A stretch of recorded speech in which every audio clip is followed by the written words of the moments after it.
Барлықтарыңызға ассалаумағалейкум. Бізде кезекті сабақ, бүгін кішігірім практикалық сабақ болады.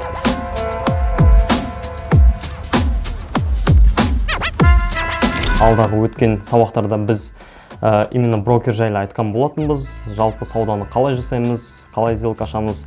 Сауда ашу үшін бізге сразу биржадан емес, брокер көмекке келетінін айтқан едім. Бүгін осы брокерге қалай тіркелеміз, жалпы брокермен қалай жұмыс жасаймыз, лот қалай есептейміз, MetaTrader'да қалай жұмыс жасаймыз, соның барлығын айтып кететін боламын. Жалпы енді брокерге тіркелу үшін не істеу керек, соны көрсетіп кетейін. Жалпы біздің осы видеоның астына сілтеме қойылатын болады. Сол сілтеме арқылы регистрация жасайтын болсаңыздар, сіздерге $100 дейін 100% бонус берілетін болады. После этого уже $500 дейін 50% бонус ала аласыздар. Енді сол бонусты қалай аламыз, қалай тіркелеміз, соған көшейік. Так, YouTube-ға кіреміз.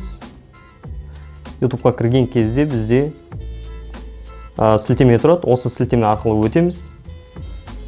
Браузерден ашсақ болады. Мына жерде бізде принять все деген басамыз.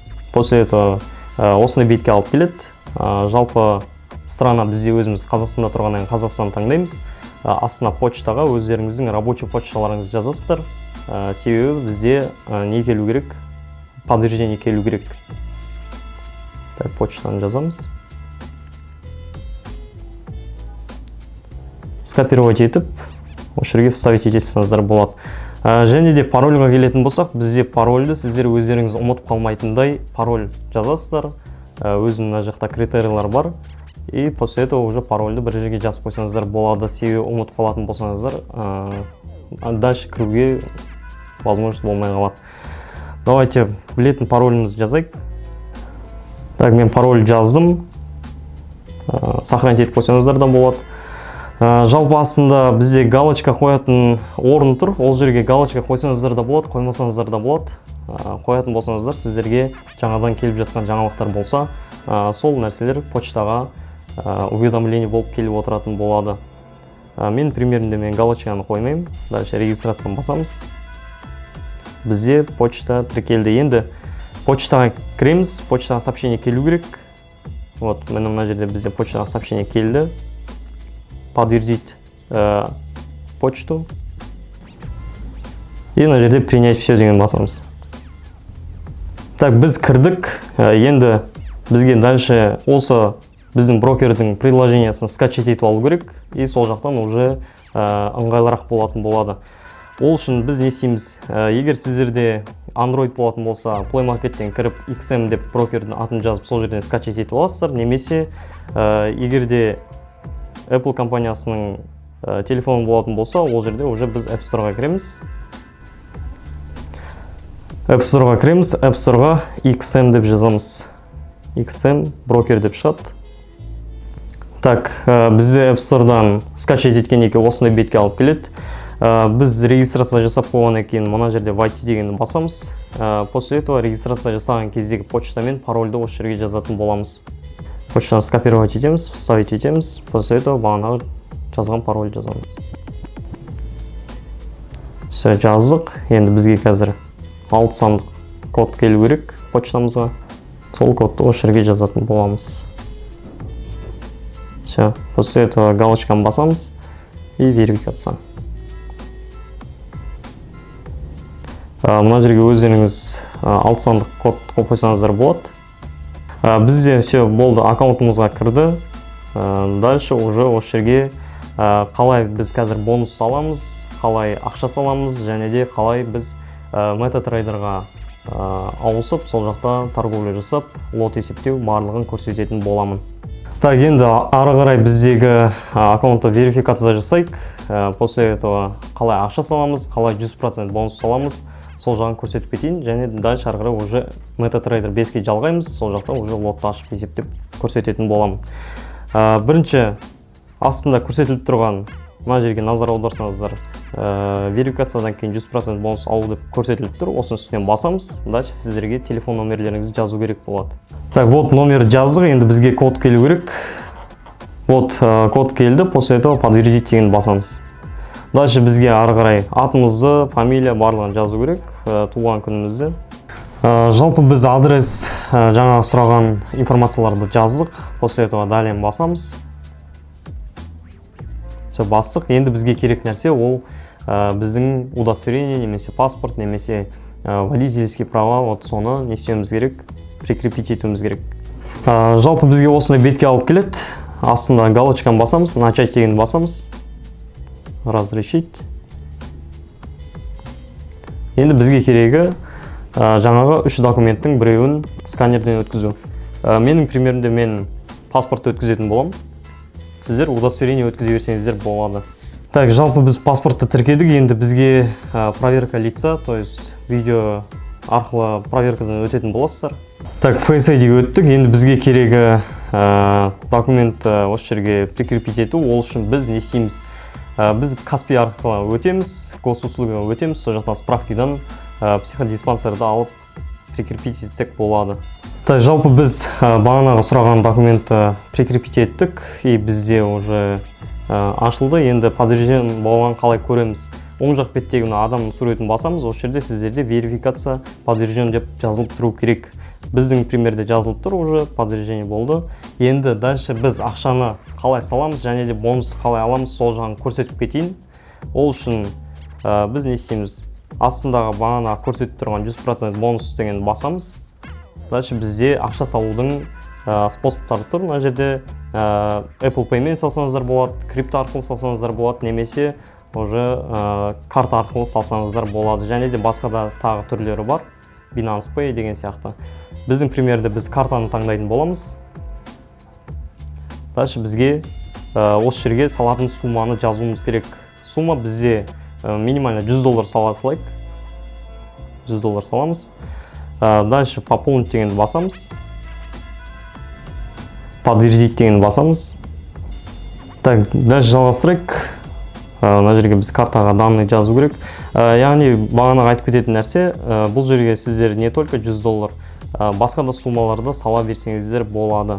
Енді бірінші кезекте картадағы атыңызды жазасыз, немесе салайын деп жатқан адамның картасындағы атын жазсаңыз болады. Так, біз картаның данныйын жаздық, енді дальше внести депозит дегенді басамыз, и бізге Каспийге код келу керек. Кодты жазамыз, дальше подтвердить дегенді басамыз. Все, бізде уже салынды.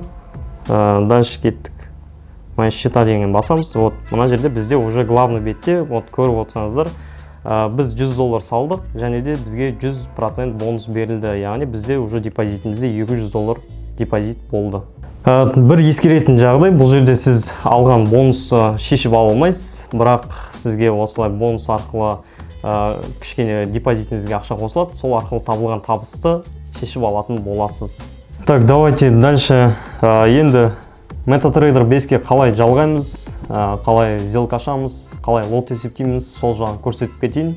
MetaTrader'ға жалғау үшін бізде мына жерде главный бетте осы көк нені көріп тұрсыздар. Соның астында действие дегенді басамыз. Осы жерде бізде астыға өткізетін болсақ, данные для входа MetaTrader деп тұрады. Сол жерге өтеміз. Так, бізде данные для входа MetaTrader дегенге кірген кезде осындай біздегі данныйларымыз тұрады. Бірінші серверді скопировать етіп алуымыз керек, ссылкасын біздің брокердің. После этого MetaTrader 5-ке кіреміз. Кірген кезде бізде торговый счета деген тұрады. Осы жерде басамыз, сөйтемізді, плюсикті басамыз. После этого бізде поискке бағана скопировать еткен ссылканы қоямыз. Дальше бізде осы брокер шығады. Енді бізге логинге не керек? Логинге бағанағы данные для входа MetaTrader деген астында номер MT деп тұрады. Вот сол номерді скопировать етеміз, сөйтемізді логинге қоямыз. Дальше пароль. Парольға сіздер тіркелген кезде, бағана почтамен тіркелген кезде жазылған парольді осы жерге де жазсаңыздар болады.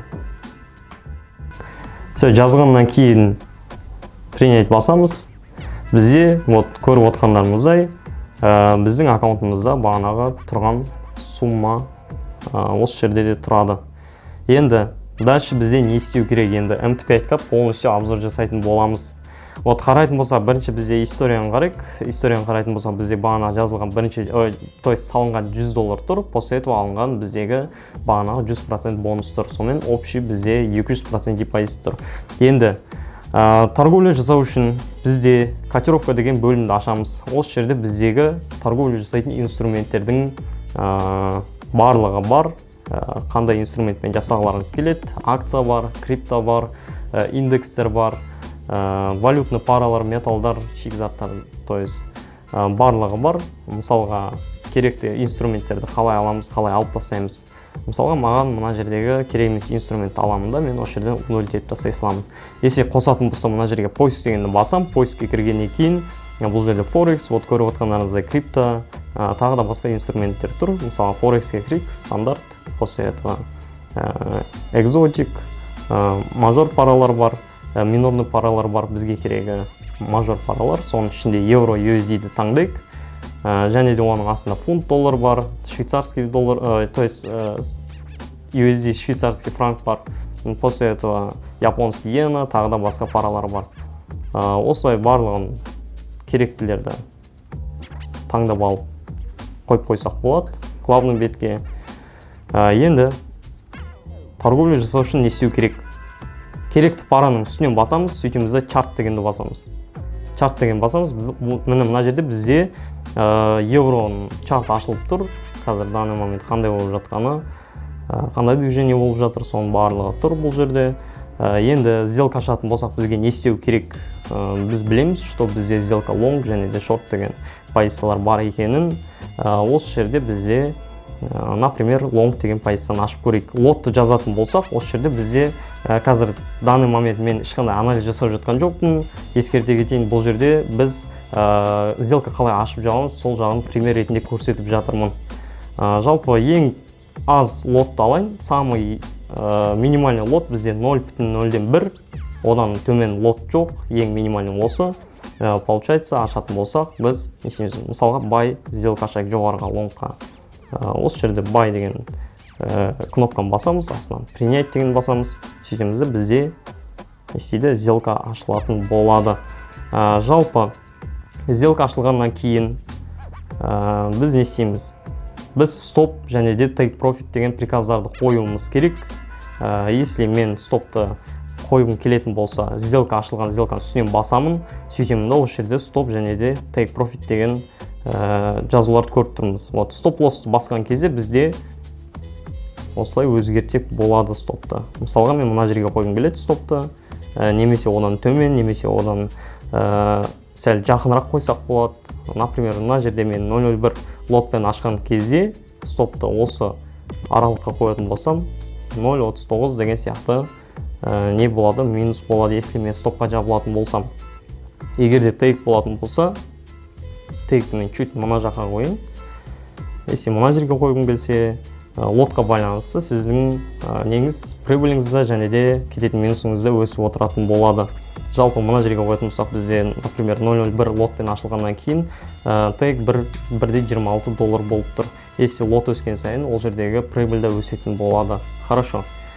Дальше, если біз сделканы жабатын болсақ, қалай жабамыз? Сразу осы жерде чартты ашып тұрып жабсақ болады. Мына жерде сол жақ бетте көріп тұрмыз сары нені.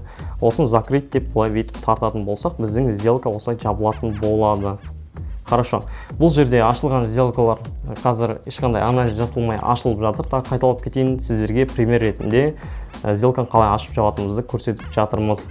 Енді пример, қалай біз лот есептейміз, қалай қанша депозитке қанша риск қою керек, және де каждый параның, каждый инструменттің өзінің ашылатын лоттары бар, сол жағын көрсетіп кетейін. Например, бізде қазір данный момент валютный параларды алатын болсақ, мысалға евро, либо фунт дегендерді алатын болсақ, бізде ол жерде ол доллармен байланысты пара болғаннан кейін разница өте аз болады. Себебі біз 0,1 емес, одан да жоғары лоттармен аша аламыз, 1 деген сияқты. Если мына жерде бір лотпен ашатын болсақ, мысалға моментально рынокпен ашатын болсақ, немесе сіздер лимиткада қойып ашсаңыздар болады, ол жағын қазір көрсетіп кетемін. Менің примерімде қазір бірінші ашылған сделка ол немен ашылды? Маркетпен ашылған етін. Қазір енді лимитпен ашып көрсетейін. Мысалға мен данный момент 14394 деген ценада ашқым келіп отыр. Сол себепті осы жерге мен не істеймін? лимит қоямын, бай лимит қоямын, лонг ашқым келіп отыр. Ол үшін біз не істейміз? Мына жерден көк кнопканы басамыз, сөйтеміз де установить бай лимит дегенді басамыз. Хорошо. Бастық, бізде лимит қойылды. Енді стоп қою үшін осының үстінен басамыз да, астынан бағанағы бірінші көрсеткен стоп-лосс деген кнопканы басамыз. И осы жерде бізде стоп қалай қойылады? Мысалға, астыға түсірген сайын бізде бағана көрсеткен кезде өте аз 0.39 цент деген сияқты тұр еді ғой. Қазір бізде уже 20 либо 18-15 доллар сияқты минус көрсетіп тұр. Если біз стоппен жабылатын болсақ, ал take profitпен жабылатын болсақ, бізде take profit уже бағанағы 1 доллар емес, уже 88 доллар, либо одан жоғары соза беретін болсақ, 100 доллар, либо 150, 164 деген сияқты өсіп отыратын болады. То есть лотқа байланысты каждый парада. Хорошо. Дальше не істейміз? Так, мына жерде біз, если бізге ол лимит уже керек емес болатын болса, сделка ашқыларыңыз келмесе, лимитті алып, дәл бағанағыдай, сделка жапқандағыдай ордерді удалить етіп тастасаңыздар болады. То есть закрыть ордер дегенді басып, осы жерде закрыть етесіздер. Хорошо, енді дальше золотоға келетін болсақ. Вот, мына жерден біз золотоны қарайық. Бұл моментте бізде золото gold деп тұр. Таңдап аламыз. И чартқа өтетін боламыз. Чартты қарайтын болсақ, бізде енді золотода лот кішкене басқаша болады. Себебі бізде қазір золото өте қымбат болып тұрғаннан кейін, ол жерде сіз если үлкен лотпен ашатын болсаңыз, полностью депозитіңіз минусқа кетіп қалуы мүмкін. Сол себепті бұл жерде біз самый минимальный лоттарды алуға тырысамыз, және де бізде депозит өскен сайын біздің рискте соған орай не істеп отырады, бейімделіп отырады. То есть біздің шотымызда 10,000 доллар депозит болатын болса, ол жерде сіздің 1% рискіңіз депозиттен 100 доллар болып есептелінеді. То есть стопқа уже 100 доллар қоя аласыздар деген сөз. Если депозитіңіз чуть кішкене азырақ болатын болса, ол жерде уже біз кішкене аз рискпен кіретін боламыз. Қарайық, мысалға бұл жерде бізде 0.01 лотпен кіретін болсақ, бізде қанша риск болады? Мысалға бұл жерде тоже лонгқа сделка ашып көрейік, аштық. Енді стопты қоятын болсақ, қанша бізде минус болады? 0.01 лотпен ашқан кезде бізде уже почти 3 доллар стоп көрсетіп тұр минусты. Если тейк болатын болса, бізде уже 12 либо уже 15 долларға дейін алып кетсек болады. Соған орай бұл жерде 0.01 емес, уже 0.1 лотпен ашатын болсақ, біздің риск және де прибыль тоже самое соған орай өсіп отыратын болады. Вот, например, қазір көрсетейін мына жерден. Уже 0.1 лотпен ашатын болсақ, бізде қандай болады? Сіздер ашпай тұрып та осылай рискті есептеп алсаңыздар болады. Маркетпен ашпай тұрып, buy limit немесе buy stop деген сияқты. Вот, buy stop, buy limit немесе sell stop, sell limit дегендерді қалай өзгертеміз? Бұл жерде мен мысалға алдын ала лонгқа ашу үшін сделка қойып қоятын болсам, мен мына жердегі sell limit деген үстінен басамын да, осы жерде бізде уже stop, sell, buy limit деген сияқты котировкалар тұр. Мен аламын да стоп дегенді басам, вот сол кезде уже менде buy stop приказы қойылатын болады. Бұл дегеніміз не? Бұл дегеніміз сделка уже біздің келген точкаға барған кезде, то есть лимит емес, біз алдын ала ашқымыз келетін болса, онда уже керекті жерге осылай приказға қоямыз. Тура buy limit сияқты, бұл да уже buy stop сделканы автоматически ашатын болады. Вот көріп отқандарыңыздай 0.1 лотпен осы жерде ашатын болсақ, бізде стоп уже бағанағыдай 3 доллар емес, уже 42 доллар минусты көрсетіп тұр. Немесе уже тейкке қоятын болсақ, бізде 100 немесе 150 долларға дейін тейкті алып кетуге болады. Және де біз дальше оны қалай қоямыз?